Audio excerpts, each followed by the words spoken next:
Breaking news చూద్దాం. తెలంగాణలో hot topic గా Kaleshwaram report. PC Ghosh commission రిపోర్ట్ను అధ్యయనం చేసినటువంటి అధికారుల కమిటీ 10 పేజీల్లో కమిషన్ రిపోర్టు సారాంశాన్ని సిద్ధం చేసిన కమిటీ.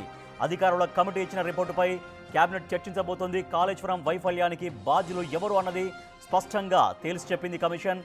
కాళేశ్వరంలో ఈ నిర్మాణంలో భారీగా అవకతవకలు జరిగినట్లు జస్టిస్ పీసీ ఘోష్ కమిషన్ గుర్తించింది. కాళేశ్వరం వైఫల్యానికి ప్రధాన బాధ్యత అప్పటి సీఎం కేసీఆర్దే అని కమిషన్ స్పష్టం చేసింది.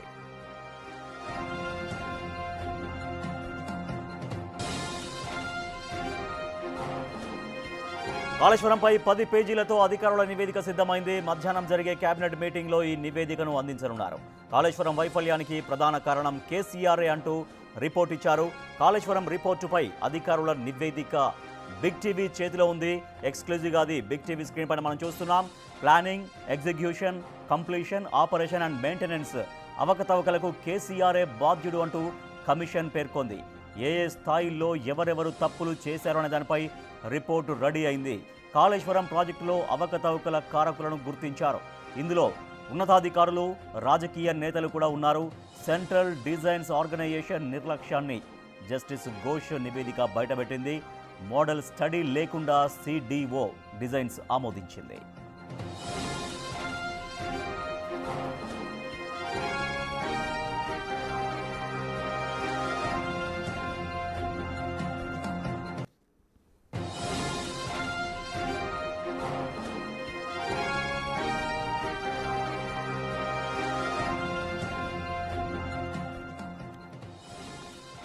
తెలంగాణలో హాట్ టాపిక్గా మారింది Kaleshwaram report. Justice PC Ghosh commission రిపోర్ట్ని అధ్యయనం చేసిన అధికారుల కమిటీ మొత్తం 10 పేజీల్లో కమిషన్ రిపోర్టు సారాంశాన్ని కమిటీ సిద్ధం చేసింది. అధికారుల కమిటీ ఇచ్చిన రిపోర్టుపై ఇవాళ కేబినెట్ చర్చించబోతోంది. కాళేశ్వరం వైఫల్యానికి బాధ్యులు ఎవరు అన్నది కమిషన్ స్పష్టంగా తేల్చి చెప్పింది. కాళేశ్వరం నిర్మాణంలో భారీగా అవకతవకలు జరిగినట్లు కమిషన్ గుర్తించింది.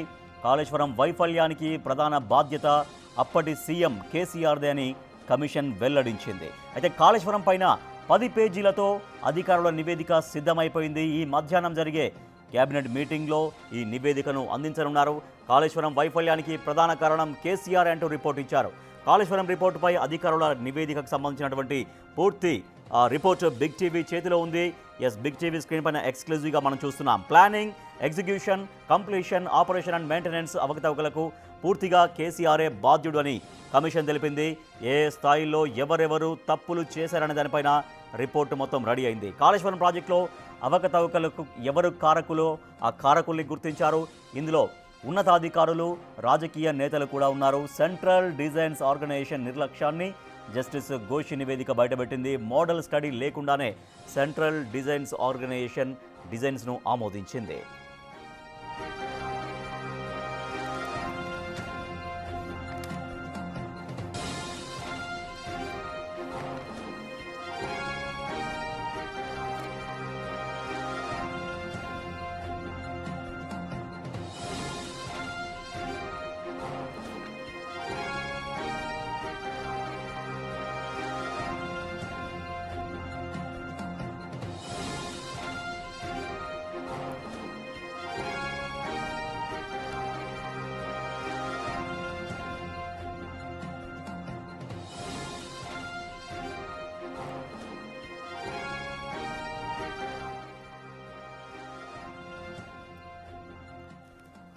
ఇక Kaleshwaram commission justice PC Ghosh commission ఇచ్చినటువంటి నివేదిక ఆధారంగా అధ్యయన కమిటీ మొత్తం 10 పేజీల రిపోర్టు రెడీ చేసింది, ప్రభుత్వానికి అందించింది. సో ఇవాళ జరగబోతున్నటువంటి క్యాబినెట్ మీటింగ్లో కాళేశ్వరం నివేదిక పైన ముఖ్యమైనటువంటి అంశాలు ఏవైతే ఉన్నాయో, ఎక్కడెక్కడ ఎలాంటి తప్పులు జరిగాయి, ఎవరు బాధ్యులు అనే దానిపైన సమగ్రంగా Kaleshwaram report PC Ghosh commission report ఇచ్చింది. దాంట్లో అన్ని విషయాల్లో మొత్తం టోటల్గా అన్నిటికీ అవకతవకలకి నాటి ముఖ్యమంత్రి కేసీఆర్ఏ బాధ్యుడు అంటూ రిపోర్టు వెల్లడించింది. దాని మీద ఇవాళ క్యాబినెట్లో చర్చ జరగబోతోంది. సో మరి ఎట్లా కమిషన్ ఎటువంటి అనేక మందితో విచారించింది, అనేక మందిని విచారించిన తర్వాత అప్పుడు ప్రభుత్వంలో ఎవరెవరైతే ముఖ్యులుగా ఉన్నారో, ఆర్థిక శాఖ మంత్రి కావచ్చు, ఇంకా మిగిలినటువంటి మంత్రులు కావచ్చు, నీటిపారుదల శాఖ మంత్రి, గత ప్రభుత్వంలో ముఖ్యమంత్రిగా ఉన్నటువంటి కేసీఆర్ కావచ్చు, అందరినీ కూడా విచారించింది. చాలా సుదీర్ఘమైనటువంటి విచారణ అనంతరం కాళేశ్వరం కమిషన్ ఒక రిపోర్టు తయారు చేసి ప్రభుత్వానికి అందించింది. అయితే ప్రభుత్వం కూడా ఒక అధ్యయన కమిటీని ఏర్పాటు చేసుకుంది.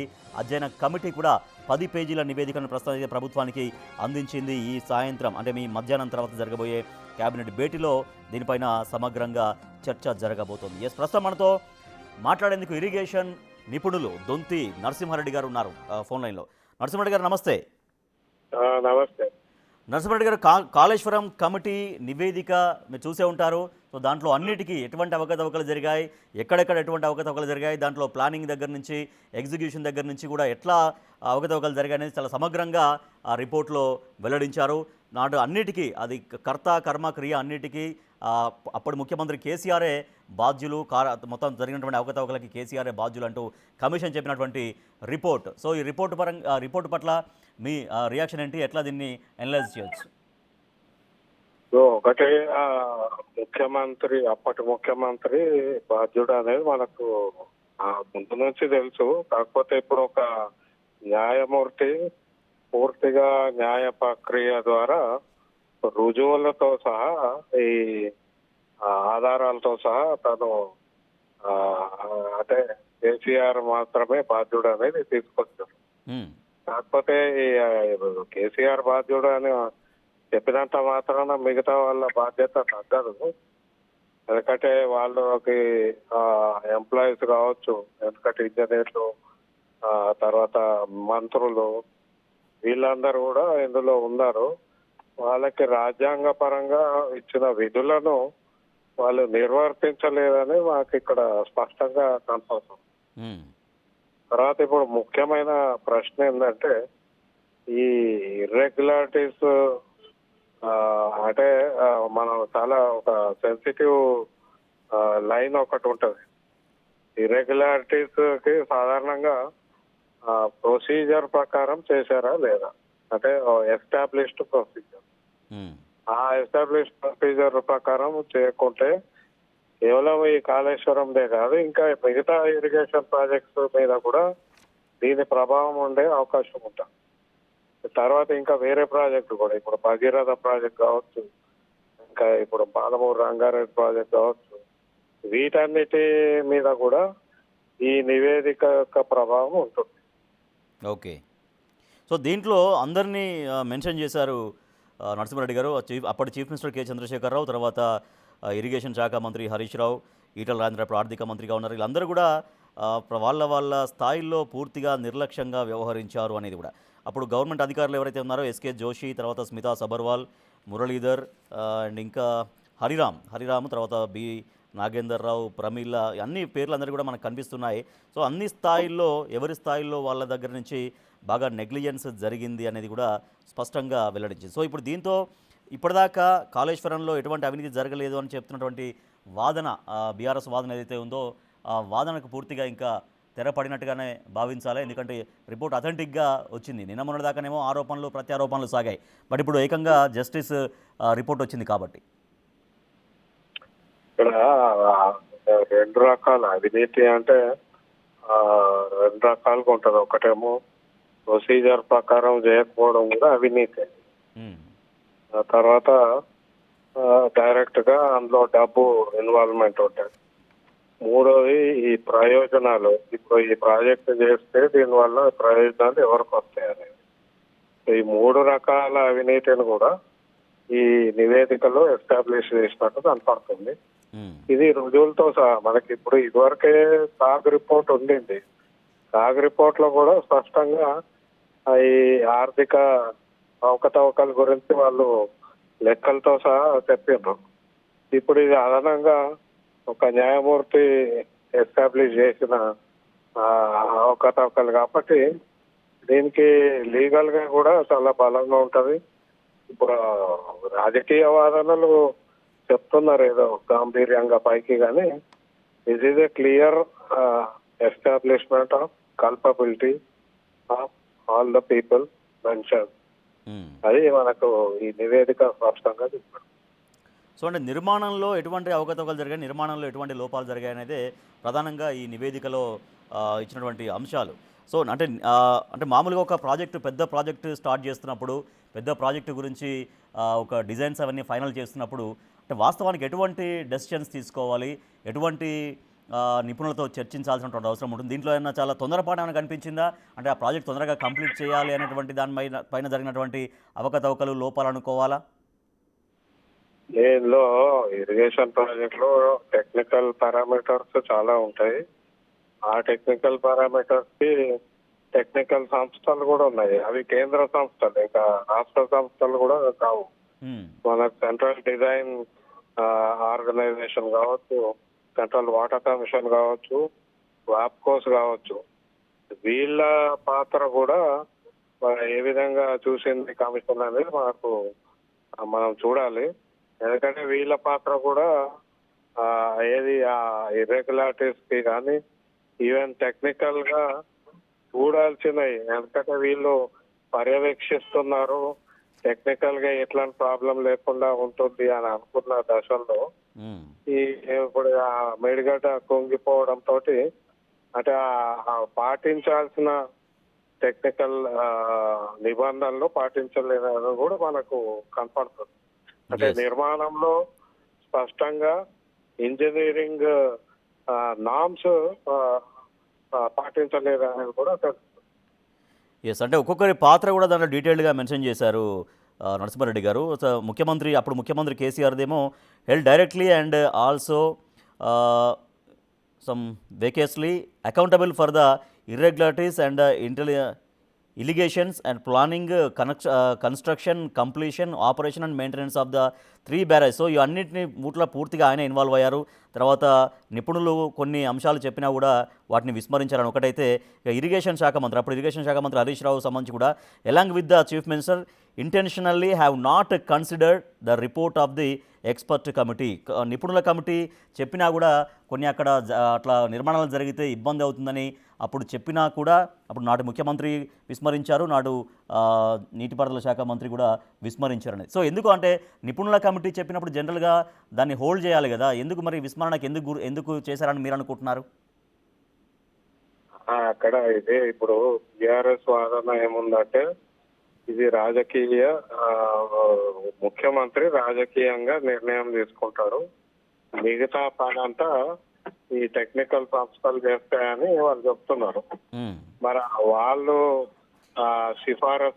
చేసిన సిఫారసులు కానీ, వాళ్ళు రికమెండేషన్స్ కానీ, మానిటరింగ్ కానీ ఇవన్నీ సరిగా చేయకపోవడానికి ఈ ముఖ్యమంత్రి కారణము అనేది మనకి ఇందులో ఎస్టాబ్లిష్ అయింది.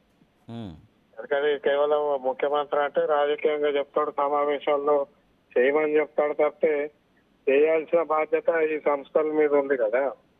అయితే ఈ సంస్థలు తాము చేయాల్సిన పను ఎందుకు చేయలేదు, తాము నిర్వర్తించాల్సిన బాధ్యతలు ఎందుకు చేయలేదు?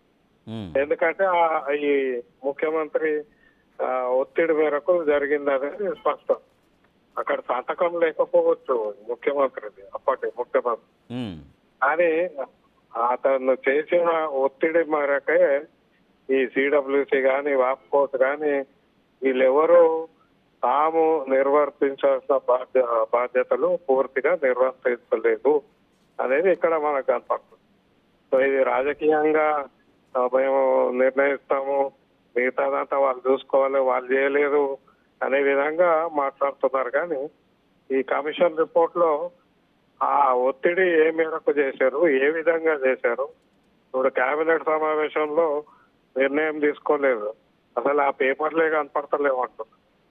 అంటే ఎక్కడెక్కడ షార్ట్ కట్స్ తీసుకున్నారు ఆ విధంగా. ఇప్పుడు మనకి ఇదివరకు మనకు అది శ్రీలక్ష్మి మైనింగ్ జనార్దన్ రెడ్డి గారి ఏదో మైనింగ్ ఇష్యూలో ఐఏఎస్ ఆఫీసర్లను కూడా శిక్ష పడ్డది వాళ్ళకి, ఎందుకంటే సంతకాలు పెట్టారు. కాబట్టి ఈ బాధ్యత అపోర్షన్మెంట్ అంటారు, ఎవరు బాధ్యత ఎంత, ఇప్పుడు బాధ్యులు అనేది తెలిసిపోయింది. కాకపోతే ఈ బాధ్యుల్లో ఎవరి పాత్ర ఎంత ఉంది అనేది అది కూడా నిర్ధారణ అయి ఉండాలి. తెలియదు ఇక మన కమిషన్ నివేదిక చూస్తే కానీ. ఓకే, సో అప్పుడు అంటే the decision to construct the barrages at Medigadda, Annaram and Sundilla was the sole and individual decision of the minister irrigation, అప్పుడు ఇరిగేషన్ శాఖ మంత్రి and chief minister K Chandrasekhara Rao. There was no formal decision of the government it is regard అంటూ, అంటే కేవలం ఇద్దరు మాత్రమే నిర్ణయం తీసుకోవడం, అంటే ముఖ్యమంత్రి, అప్పుడు ముఖ్యమంత్రి కేసీఆర్ నిర్ణయం తీసుకోవడం, తర్వాత దాన్ని ఇంప్లిమెంట్ చేయడం. అంటే జనవరి 21, 2015 అప్పుడే రిజెక్ట్ చేశారు కొన్ని ఆ ప్రపోజల్స్. ఎక్కడైతే ఆ మేడిగడ్డ ఉన్నారో అక్కడ నిపుణుల కమిటీ రిజెక్ట్ చేసినా కూడా దాన్ని అదేవిధంగా ముందుకు వెళ్ళారు అనేది కూడా చాలా పర్టికులర్గా మెన్షన్ చేసినటువంటి అంశం నరసింహారెడ్డి గారు. అదే ఇప్పుడు మనకు ఈ రాజ్యాంగం ఏర్పాటు చేసిన ఇంజనీరింగ్, టెక్నికల్, అడ్మినిస్ట్రేటివ్ సంస్థలు వీళ్ళందరూ పని చేస్తే దాని మీద నిర్ణయం తీసుకోవడం రాజకీయంగా ఎన్నికైన ప్రజాప్రతినిధులు చేస్తారు సాధారణంగా ఏ ప్రాజెక్ట్. కాకపోతే ఈ ప్రాజెక్ట్ లో ఇది ఖచ్చితంగా ఎస్టాబ్లిష్ అయింది. వాళ్ళు వద్దు అని చెప్పినా కూడా, లేదా వాళ్ళు చేసిన సిఫార్సులకు వ్యతిరేకంగా నిర్ణయాలు తీసుకున్నట్టు మనకు ఇక్కడ స్పష్టంగా కనపడుతుంది. అందుకే ఆ వాదన ఏదైతే ఉందో, ముఖ్యమంత్రి కాబట్టి ఆయన నిర్ణయం తీసుకుంటాడంటే, నిర్ణయం తీసుకునే క్రమంలో వాళ్ళ పని పూర్తిగా నిర్వర్తించకుండా, వాళ్ళ రికమెండేషన్లు పరిగణలోకి తీసుకోకుండా చేసినట్టు స్పష్టంగా ఎస్టాబ్లిష్ అయింది. సో మామూలుగా ఒక దగ్గర ఒక ప్రాజెక్టు నిర్మాణం అనుకున్నప్పుడు, అది ఒక ప్లేస్ ఎంచుకున్నప్పుడు అక్కడ చూడాల్సినటువంటి ఏముంటాయి నరసింహారెడ్డి జనరల్గా? అక్కడ వనరులు కావచ్చు, లేదంటే అక్కడ క్యాపబుల్ అంటే కెపాసిటీ, అవన్నీ కూడా ఎట్లా పరిగణలోకి తీసుకోవాలి అంశాలు? అదే ఎక్కడ ఇరిగేషన్ ప్రాజెక్ట్ కట్టాలనడానికి కొన్ని సాంకేతిక పారామీటర్లు ఉంటాయి. దాంతోపాటు సామాజిక పారామీటర్లు, ఆర్థికంగా, తర్వాత ఎన్వైరన్మెంటల్ ఫ్యాక్టర్స్, ఇట్లా చాలా డిఫరెంట్ ఫ్యాక్టర్స్ ఉంటాయి. ఇప్పుడు ఈ మేడిగడ్డ లొకేషన్ మొదటి నుంచి కూడా అప్పటి ప్రభుత్వం ఏం చెప్పిందంటే, సెంట్రల్ వాటర్ కమిషన్ నివేదిక ఆధారంగా వాళ్ళు ఇక్కడ నీటి లభ్యత ఎక్కువ ఉంటుంది, తొమ్మిది కంటే ఇక్కడ ఎక్కువ ఉంటుందని సిడబ్ల్యూసి చెప్పినట్టు వాళ్ళు వాదిస్తూ వచ్చారు. అయితే ఇదివరకే కాకు కూడా చెప్పింది, ఇప్పుడు ఈ కమిషన్ కూడా చెప్పినట్టుంది. సిడబ్ల్యూసి ఎప్పుడు ఇక్కడ లభ్యత ఎక్కువ ఉంటుందని చెప్పలేదు, అదొకటి. రెండవది, ఇక్కడ స్పీడ్ ఎక్కువ ఉంటుంది, ఫ్లో. ఇక్కడ బ్యారేజ్ కట్టడం అంటే ఛాలెంజింగ్ ఉంటుంది. అది టెక్నికల్ గా అది సూటబుల్ కాదు అనే విధంగా రిపోర్ట్లు వచ్చినా కూడా అక్కడే కట్టడానికి సిద్ధమైనట్టు మనకి నివేదిక. సో అప్పుడు నిపుణుల కమిటీ వద్దని చెప్పింది మేడిగడ్డ దగ్గర. ఇప్పుడు ఆ ఫలితమే ఇప్పుడు ఆ పిల్లర్లు, 1-2 పిల్లర్లు ఏవైతే ఉన్నాయో అవి కుంగుబాటుకు, అంటే ముందే ఇటువంటి సిచ్యువేషన్స్ వస్తాయి, లోపల భూమి పొరలు అనేవి కొంతవరకు స్టాండర్డ్గా లేవు అని చెప్పిన దానికే ఈ రిజల్ట్ కనపడుతుందా? అంటే అప్పుడు దాన్ని వినకపోవడం, మొండిగా ముందుకు పోవడం వల్లనే ఇప్పుడు ఆ పిల్లర్ల కుంగుబాటు జరిగింది అని అనుకుంటున్నారా? ఖచ్చితంగా టెక్నికల్ పారామీటర్స్ చేయలేరు, అవసరమైన అన్ని పరీక్షలు చేయలేరు, అక్కడ భూగర్భ పరీక్షలు చేయాల్సి ఉంటాయి, అవి చేయలేరు. ఇట్లా చాలా విషయాలు ఇప్పటికే టెక్నికల్ గా చెప్పారు. అవి రైజ్ చేసిన వాళ్ళు చెప్పిండ్రు, టెక్నికల్ గా చెప్పినా కూడా రాజకీయంగా నిర్ణయం తీసుకున్నట్టు స్పష్టంగా కనపడుతుంది. అంటే ఈ చాలా పెద్ద ప్రాజెక్ట్, ఇప్పుడు దాదాపు 80,000 కోట్ల పెట్టుబడి పెడుతున్నప్పుడు, ఇక్కడి నుంచే నీళ్లు తీసుకుంటున్నప్పుడు, ఈ మూడైతే మన మేడిగడ్డ, అన్నారం, సుందిల్లా, ఈ మూడు ఎక్కడ పెడితే బాగుంటుంది, ఎక్కడ నీటి లభ్యత ఉంటుంది, ఎక్కడ టెక్నికల్ గా అది నిలబడుతుంది, ఇవన్నీ లోతుగా పరిశీలించాల్సిన పరిస్థితిలో అది కేవలము తన యొక్క ఆలోచననే పెట్టి దాని ప్రకారమే డిజైన్ చేసినట్టు కూడా మనకి ఇక్కడ కనపడుతుంది. సో అంటే ముందుగా 38,500 కోట్లతో మొత్తం ప్రాజెక్ట్ అనేది ప్రపోజల్ జరిగింది. కానీ తర్వాత ఎక్కువగా పెరిగింది, 71,436 కోట్లు అంటూ కమిషన్ పేర్కొన్న నివేదికలో మనకు కనిపిస్తోంది.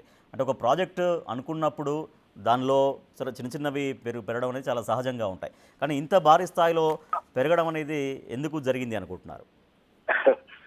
యాక్చువల్లీ కేసీఆర్ గారు అప్పుడు ఆ, అంటే తెలంగాణకు ముందు తెలంగాణ వచ్చినాక ఇదివరకు ఇరిగేషన్ ప్రాజెక్టులు ఆ, సంవత్సరాలు కట్టేటోళ్ళు ఆ సంవత్సరాల కొద్ది కట్టడం వల్ల ప్రాజెక్టు ఖర్చు పెరిగిపోతుంది అని విమర్శ చేసేవారు. ఉమ్, అయితే ఇప్పుడు షార్ట్ కట్ చేసినా కూడా తక్కువ సమయంలో కట్టేస్తా అన్నా కూడా దాన్ని ప్రతి 2 నెలలకు ఒకసారి అన్ని రివైజ్ చేసుకుంటూ పోయిండ్రు. చాలా జీవోస్ అసలు బయటకు రాలేదు, కానీ ప్రాజెక్టు మొదలు పెట్టినప్పుడు ఎంత బడ్జెట్ అనుకున్నారు, ఇది కంప్లీట్ అయినాక ఎంత బడ్జెట్ అయింది, చాలా 30-40% ఎక్కువైందని ఒక లెక్క. ఇంకా వేరే అన్ని కలిపితే బహుశా దాదాపు 1,50,000 కోట్లు అంటున్నారు. సో ఇది కేవలము ఆలస్యం వల్ల కాలేదు, ఇది డిజైన్ పరంగా ఎప్పటికప్పుడు మార్చుకోవడము, పెట్టిన ఖర్చు మళ్ళీ భోగ్యమైపోయి మళ్ళీ కొత్తగా ఖర్చు పెట్టడం, ఇట్లాంటి అనేక విషయాల వల్ల కాస్ట్ పెరిగిపోయింది. ఉమ్. ఆ కాస్ట్ మొదట్లో 70,000 కోట్ల నుంచి ఇప్పుడు 1,10,000 కోట్లు అంటున్నారు. అది అంత ఉందా? ఇంకా ఇప్పుడు ఎలక్ట్రిసిటీ ఇన్ఫ్రాస్ట్రక్చర్ ఇవన్నీ కలుపుకుంటే ఇంకా ఎక్కువ సో అదే చెప్పానండి, అడ్మినిస్ట్రేటివ్ అప్రూవల్స్ టోటలింగ్ ఓవర్ 1,10,248 కోట్లు బై మార్చి 22 మార్చి 2022. 1,10,248.48 కోట్లు అంటూ కమిషన్లో పేర్కొన్నటువంటి విషయం. రైట్. ఇదే కాస్ట్ ఓవర్ రన్ ఉంది, అది ఎందుకు ఉంది అనే జస్టిఫికేషన్ అయితే లేదు. కేవలం ఒక 5 ఏళ్లలో పనిచేసేది 10 ఏళ్ళు పట్టింది అని చెప్పే వీలు లేదు ఇక్కడ. కాస్ట్ ఓవర్ రన్ ఎందుకని నేను ఒక డిజైన్ చేసిన 2 నెలలకే మళ్ళా కాస్ట్ పెరిగిపోయింది. అంటే ఆ మెటీరియల్ కాస్ట్ పెరగడం కాదు, డిజైన్ లోనే లోపం. Right. Yes, thank you so much Donthi Narasimha Reddy గారు. రైట్గా కాళేశ్వరం ప్రాజెక్టులో నిర్మాణంలో పూర్తిగా అవకతవకలు జరిగాయంటూ కాళేశ్వరం కమిషన్, పినాకి ఘోష్ కమిషన్ స్పష్టం చేసింది. సో ఆ నివేదికను ప్రభుత్వానికి అందించింది. అయితే దాంట్లో అధ్యయన కమిటీ ప్రభుత్వానికి ఆ నివేదిక అందిన తర్వాత ఆ నివేదికను అధ్యయనం చేయడం కోసం ఒక కమిటీని ఏర్పాటు చేసుకుంది రాష్ట్ర